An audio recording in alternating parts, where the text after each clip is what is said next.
your Midday Ark-La-Miss news update. And good Monday afternoon. Thanks for tuning in to NBC News Daily. I'm Randy Stone with your Midday Ark-La-Miss update. Well, LSU fires Coach Brian Kelly during the fourth season. That's a 10-year contract. That news was announced by Athletic Director Scott Woodward last night. The move comes after Saturday night's loss to Texas A&M right there in Tiger Stadium.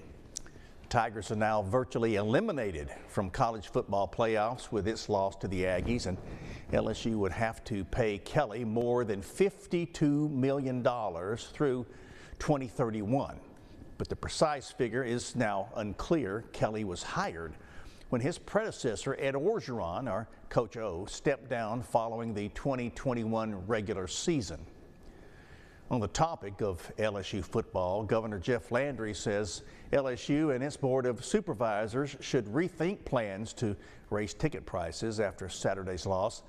Governor Landry posted on X, I think at LSU Sports, that the LSU Board of Supervisors needs to rethink their actions to raise ticket prices for the next year after tonight's showing. This follows the LSU Board of Supervisors approved requests from LSU Athletics to increase ticket prices for football season tickets and parking. The ticket prices increases range from $25 to $125. In response to the threat of halted SNAP benefits for 800,000 people in our state, Governor Jeff Landry has issued a state of emergency. The state legislature is looking into the state's reserved funds to cover at least the month of November. Landry says his focus is on protecting benefits for the elderly, the disabled, and for children.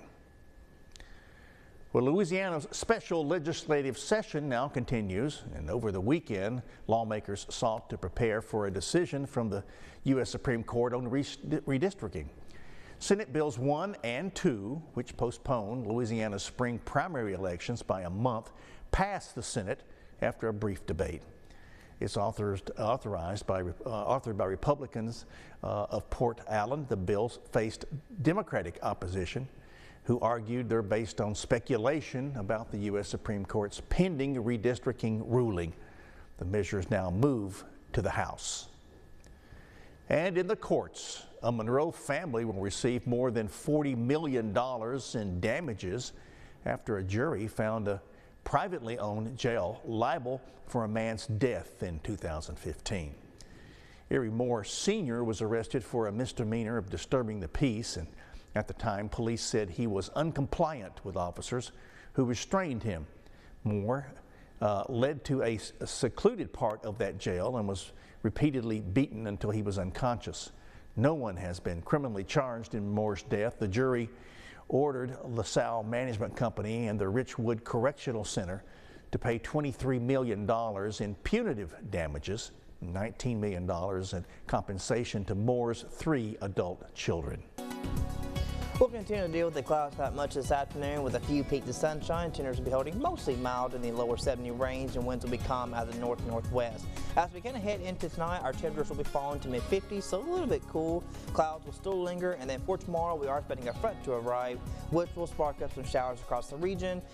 You might hear a rumble of thunder here or there, mainly down towards the southwest, so definitely keep your umbrella handy for much of Tuesday. Now, this will continue around late Tuesday evening, around 10 o'clock. A lot of this activity, it's kind of exiting just off to the east of the Mississippi River. Then as we go into Wednesday, there might be a few clouds that will linger, but by Thursday and Friday, it will be all clear and mainly dry and comfortable for Halloween.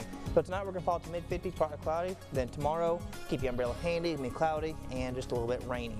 Now by Friday for Halloween, temperatures mostly in the mid-upper 60s, so we do trend just a little bit cooler towards the late week. Now by Saturday, we're going to have another weak front move across, which might spark up a little bit some daytime clouds and minimum light rain chances. Then after that, still kind of mainly dry towards the long-term forecast. Heading into next week on Sunday, Monday, temperatures will hold mostly into the 70s.